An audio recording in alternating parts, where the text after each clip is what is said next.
বলার দরকার না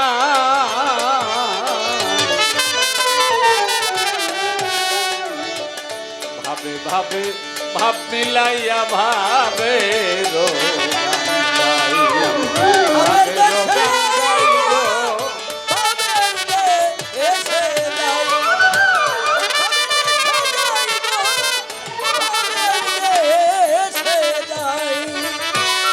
তুই গাবি শিষ্যের বালা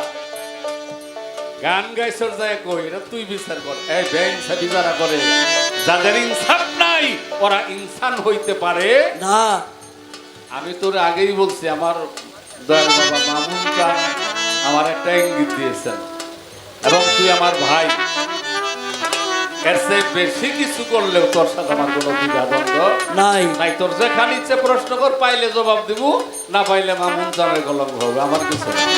কারণ এখানে গুরু পালা গাওয়ার জ্ঞান আমার নাই শিষ্যের যাহা কথা ছিল আজকের আসরে গানে গানে জবাব আমি দিয়েছি তোরে দিয়েছে তোমারে গো দিয়েছি তোমারে কথা দিয়েছি তোমারে গজব দিয়েছি তোমারে। তোরা কথা কই বেশি জানিস না জানতে জানতে জানতে জানতে ওটার মানুষ থাকে না অন্য কিছু হয়ে যায় গুরু ভজনের জন্য বেশি জানার প্রয়োজন নাই ঠিক শুধু নয়নের ধারাটা যদি সঠিক থাকে, প্রেমের রাস্তাটা যদি মুর্শিদের কৃপায় খুলে যায় বেশি জানলে না মানুষ পথভ্রষ্ট হয়ে যায় বিভ্রান্ত হয়ে যায় ঠিক ও জানতে জানতে কিছু মানতে চায় না ওর ভিতর অহংকারের জন্ম নেয় ঠিক কাজেই ভাই ও তুই তো আমার পালাতে বাবা কিন্তু আসলে ভাই তো গুরু পিতা গুরু মাতা গুরু ভাই গুরু সবকিছু গুরু ভাই তো ওই জন্য বললাম যে আসলে তোর সাথে আমার যে সম্পর্কটা হলো ভাই কিন্তু তুই ডাকতেছিস বাবা গুরু জ্ঞানের পিতা সম্পর্ক যাই হোক পালার খাতিরে তোর ডাকতেছি না তোর দেখলাম আর ওই হায়দার কাকার কথা মনে হয় এই জন্য তোর কিছু বলি না তবে একটা উপদেশ দিয়ে গেলাম জানিস কম যাহা জানিস তাহা মানতে চেষ্টা কর জীবনে সফল কাম হইতে পারবি আমারে ঠকানির লেগে কোনো প্রশ্ন করিস না আমারে ঠকাইলে তুই ঠকবি এই যে তোরে দেখছি আমার হ্যার কথা মনে হয়েছে জীবনে 36টা গায়ক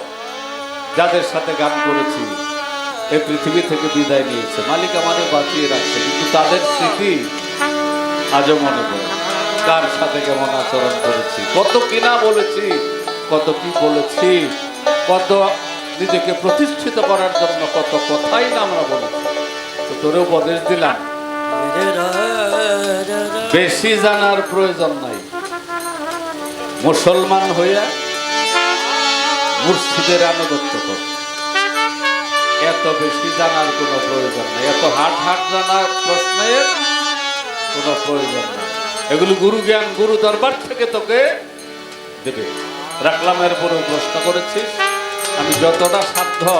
এর পুরা ব্যাখ্যা বিশ্লেষণ করতে গেলে এইখানে সব কথা বলা যাবে না তবে তুইও গানে গানে প্রশ্ন করছস আমিও গানে গানে তোর এই সারা বললাম ওই এই পৃথিবীতে হযরত আদম আলাইহিস সাল্লাতু সাল্লাম কি উনি আদি প্রথম মানুষ এখন তুই এই কামায় হজ করবি উনি কি হজ করে নাই আদম আলাইহিস সালাম হজ করেন নাই হ্যাঁ হ্যাঁ তার আমলে কি ছিল এটা একটা রূপক ভাবে তোরে বুঝায় গেছে হজ হইল ভিন্ন জিনিস হজ শব্দের আভিধানিক একটা অর্থ আছে তন্ন তন্ন করে নিজেকে খোঁজার নাম হচ্ছে হজ রাখলাম এই জন্য বলেছিলাম মান আরাফা নাফসাহু ভ্রমণ হজ করতে হলে অবশ্যই ভ্রমণের প্রয়োজন আছে যেমন আমরা ভ্রমণ করে হজে যাই কয়েক হাজার কিলো এই দেহের মধ্যে ভ্রমণ করতে হবে সাফা মারোয়া দৌড়াদৌড়ি করতে হয় দুই পাশে রুকনের রহমতে যেতে হয়, দৃষ্টি দিতে হয়, বাবে ইব্রাহিমে যেতে হয়, আসওয়াদ চুমু খেতে হয়। বাবা এগুলির সব হাকিকত রয়েছে। তুইও গানে গানে চাইছস, আমিও গানে গানে দিলাম, বাড়তি আলাদা প্রয়োজন নাই।